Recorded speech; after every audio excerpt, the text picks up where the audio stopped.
Hey, what's up, my peoples? Um, this is an interesting time because obviously the announcement of this versus battle allows me to do a video that I probably wouldn't have done because these guys are so trash. But I figured, hey, you know what? It's about time. You know what I mean? It's been a minute since I've done, You're Not the Only One. So why not address it right now? Yeah, these guys are garbage. Both of these guys. The versus battle that they're about to do is going to be trash. It'll be the worst battle. It will be the worst battle, the worst versus yet. That's my prediction. Hey, I have no problem being wrong. I probably will not watch it at all. I might like dip in and out, but I am not wasting my time watching that garbage because it's two garbage rappers with garbage ass discography. Like, why would I even bother? Let me start with Rick Ross. Rick Ross is hot garbage. He's the personification of that song that Jerry the Damager did called The Bullshit, right? Where it's like, I'm on an island with bitches and, we got Uzis and I'm jumping into a speedboat and, the cops is after me. That like goofy Miami Vice nonsense, right? That rappers were trying to sell a lot. And Rick Ross just took that to another level. But of course made it corny because Rick Ross himself as an artist is corny. So I have no interest in Rick Ross, man. I remember when he came out and I thought his whole music was trash. And that hasn't changed. He's a clout chaser and he has to clout chase. I noticed that, of course, as he started to work with Jay and Nas, then that gives him a certain air of respectability, which is of course what casuals crave, right? When you listen to an artist that's trash, you want clout, right? Uh, there's a fan base for this kind of shit. Okay, there's fan base for trash rap. There always has been, I think, to be honest with you. Um, I don't know. Actually, I'm gonna take that back because I'm not even sure. I'm sure Look, there's been trash rappers that have come and go, but like a consistent trash rapper, I think that's like the 2000s. That's when we started to really see like people that would just drop trash consistently. um, yeah, Rick Ross is horrible to me, man. He has like two songs of his that I think are okay to a certain degree.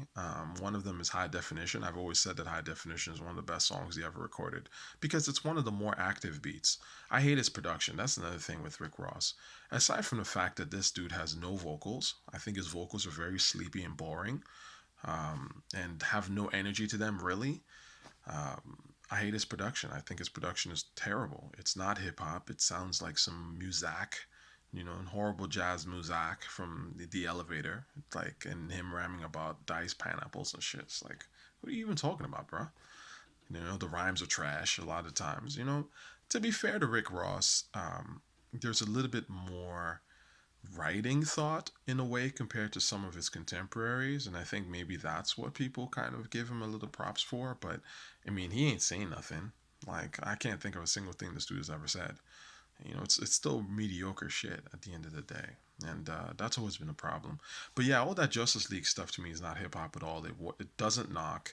It looks cool to a casual, right? Like when you're watching on a screen or whatever. But again, this is what I like about the verses, and I think that in a way, it's almost like Swizz and Timbaland are trolling with this one, because you take away all that music video shit. I've told y'all, you take all that stuff away and you just put the music versus the music, and you guys are gonna see how boring those songs are. Those songs are boring. They're all boring. They're boring. 2Chainz, boring guy. Rick Ross, boring guy. Like, you can make anything look cool, with video chicks and nice cars. I mean, that's what the casual likes. Like, it doesn't move me. I've seen it a gazillion times when I was, growing up watching hip hop. Like, and at some point you figure out that, hey, any of this stuff can be rented. Like, that's not what makes you dope. What makes you dope is your personality. It's like your music. It's like who you are and the type of music that you're putting out and how strong that shit is. The passion. That's really what makes you that dude. It's not about whether you can hire or rent a speedboat and some big booty chicks. Like, I mean, anyone could do that. Literally anyone can do that shit. So I think Rick Ross is corny. I've always felt that his music was garbage. The two songs I was gonna say was High Definition. That's a dope beat. I think that's the dopest beat he's ever rhymed on. Um, the vocals are just kind of there, you know. It's not, again, Rick Ross has this low energy introvert thing that I can't get into. So I don't feel like reciting the rhymes when he's reciting them. I just, because there's no energy there, there's no grit there. Um, and then the other one is Career Criminal. Career Criminal might be a better song, actually. All things considered, that might actually be the best song I've ever heard from Rick Ross, because in that he actually has a little bit more grit in his delivery, and it does, like, I'm like, oh, okay, I can recite that, you know. So I think that's his best song. But outside of that, man, BMF trash, MC Hammer trash, like the features trash, like, you know. Um, what can I tell you, man? Not a fan. Even in high definition, he's like, um, got the 40 by my nuts or something like that. I keep pissing on the hammer. What? Come on, man. Trash bars. So you're hearing trash bars, trash vocals, trash beats. That's Rick Ross. And then, of course, we come to 2Chainz, who is exactly the same thing. But his is like, he's trying to do this party music thing where he's like, I'm the club guy.